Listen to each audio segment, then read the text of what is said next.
Hello, I'm Rendan from a multiverse where I review movies, which just so happens to be this one. This joke doesn't make any sense. Why did I think of doing this? Ironically, the movie I'm talking about, Everything, Everywhere, All at Once, is about multiverses, and this play on multiverses that I'm gonna do is not gonna make any sense, obviously. Mrs. Wang. Mrs. Wang. Mrs. Wang, are you with us? I am paying attention. Straight away, I want to say I loved this movie. I am absolutely in love with everything about it. I thought it was fantastic. There was a couple parts in this movie where I was going, in a crowded movie theater, not caring at all about how loud I was. It was hilarious. I haven't had this much fun in a movie in a long time, and pretty much everybody else seemed to be on board with it as well, which isn't to say that you're gonna love it, but I think it is a movie that anybody can like and get something out of. It's just that effective. And it is, on its surface, just a simple comedy about an old lady, or, sorry, not old, she's not, like, elderly, but she's having a midlife crisis. We'll say that much. She's running a failing laundromat. Her relationships with her dad, her husband, and her daughter are all failing. She's not particularly good at anything, and then suddenly her life changes when her husband becomes her husband from a different multiverse where he's super cool and badass, and he's like, yo, we gotta turn this upside down. And you're like the chosen one. Afraid? I'm gonna turn it upside down! It's a deceptively simple movie, I'll say, but it gets everything possible out of its simplicity. This movie has some of the most entertaining fight sequences I've seen in a movie in a long time. It's one of the funniest movies I've seen in a long time, and it's one of the most profound and brilliant for what it is. Obviously, it's not trying to be high art. I mean, there's a big subplot in this movie where a multiverse people have hot dogs for fingers and play the piano with their feet. It's not high art. We all know this, but it doesn't matter because the movie knows this as well. It's not trying to be The Lighthouse. It's not trying to be, I don't know, 2001: A Space Odyssey. These movies are in a different league, and yet I like them kind of similarly, which is maybe blasphemy to say, but the way I like 2001: A Space Odyssey is in like a really admiration. I have a lot of admiration for that movie. Everything it does is like perfection. It's absolutely brilliant movie, but you don't watch 2001: A Space Odyssey in the same way that you would watch Everything, Everywhere, All at Once, and yet both are movies I consider to be great. Here, right now, there's no letterboxing. This is a 1:8:5 framing, which is like usually what you would use for a drama or a rom-com or something like that. And then later on, you'll see we go down to 2:3:7. We go to anamorphic, and we actually shot with anamorphic lenses.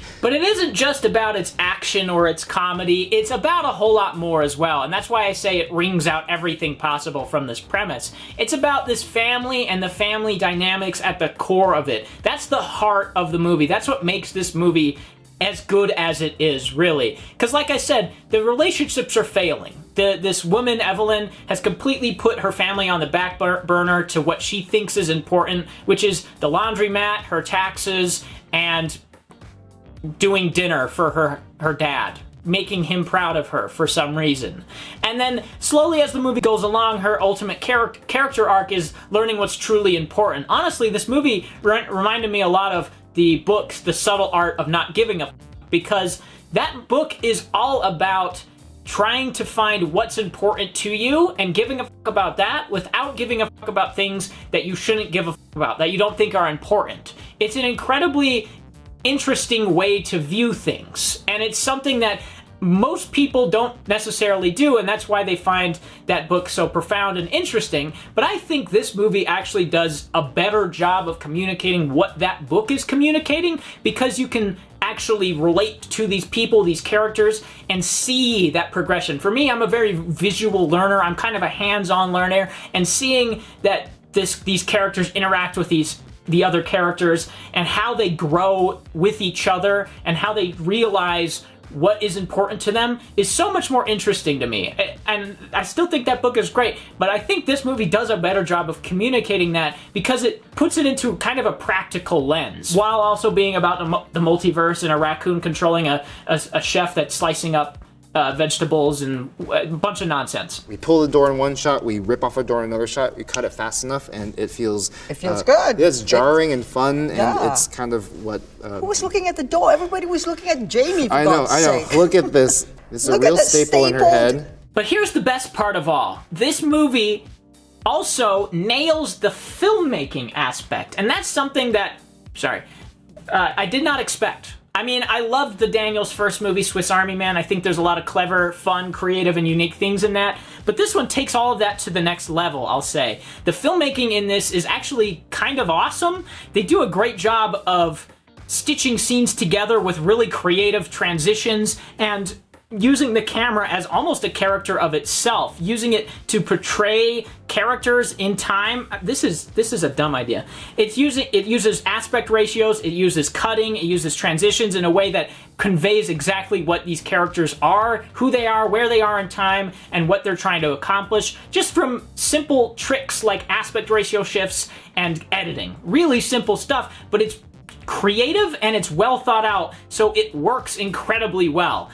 And that's the most important part of filmmaking to me, is when you can take these really kind of, not high concept, but these ideas and apply them to your filmmaking in a way that elevates the film itself. And I think the Daniels did that perfectly with this. I'm not your husband. I'm another version of him from another universe. I'm here because we need your help. Very busy today. No time to help you. I already talked about the family dynamic of this a little bit, but another thing I really loved is the villain, who is, spoilers, the daughter of Evelyn. But I loved the villain and how that character is incorporated in the film in a way that doesn't actually make her out to be that much of a villain.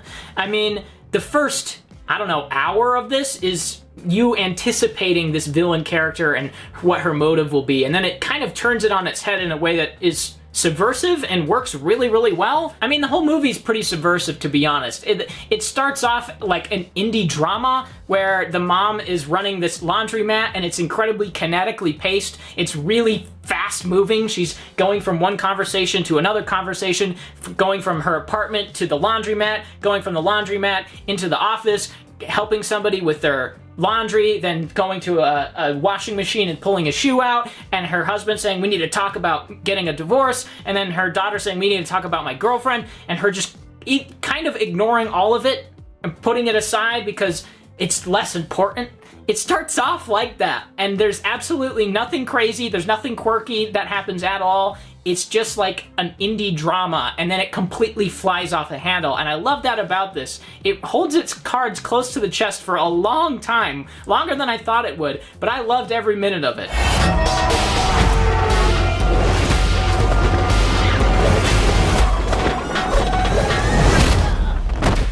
Wow, that was really good.